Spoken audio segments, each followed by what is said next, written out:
మనం సాధారణంగా బ్యాంకు నుంచి లోన్లు తీసుకుంటూ ఉంటాము. కొన్నాళ్ళు ఈఎంఐ కట్టిన తర్వాత మనకు చాలా కష్టం అవుతుంది.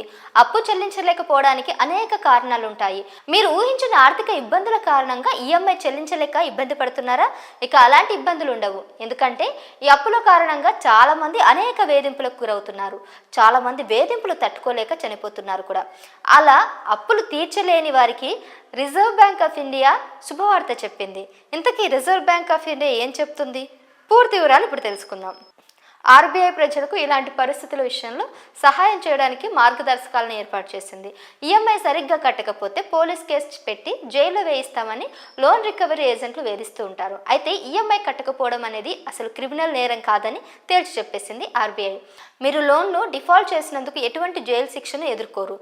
లోన్ చెల్లింపులకు లింక్ చేసిన బౌన్స్ చెక్ చట్టపరమైన పరిణామాలకు దారితీయవచ్చు.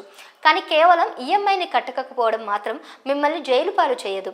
అయితే ఈఎంఐ చెల్లింపులు చేయకపోవడం వల్ల క్రిమినల్ కేసులు ఉండవు, కానీ ఇది మీ క్రెడిట్ స్కోర్పై ప్రభావం చూపుతుంది. అందువల్ల ఫ్యూచర్లో మీకు ఏ బ్యాంకు నుంచి లోన్లు రావు.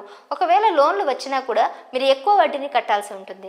మీరు ఈఎంఐ కట్టలేకపోతే బ్యాంకులు మీ ఆస్తులను స్వాధీనం చేసుకోవచ్చు, వాటిని వేలం వేయవచ్చు. కానీ అది ఎప్పుడు జరుగుతుంది అంటే మీరు బ్యాంకుని సంప్రదించకపోతే జరుగుతుంది.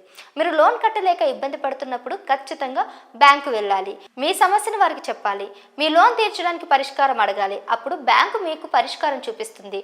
మీ టెన్యూర్ పెంచడమో లేక వడ్డీని తగ్గించడమో లేదా మీకు అప్పు తీర్చడానికి కొంత టైం ఇవ్వడమో చేస్తుంది. దాంతో మీకు లోన్ తీర్చుకోవడం ఈజీ అవుతుంది. కాబట్టి ఈఎంఐ కట్టలేకపోవడం అనేది క్రిమినల్ నేరం కాదు. ఈ రూల్ బ్యాంకులకే కాదు, ఇతర ఫినాన్స్ కంపెనీలకు కూడా వర్తిస్తుంది.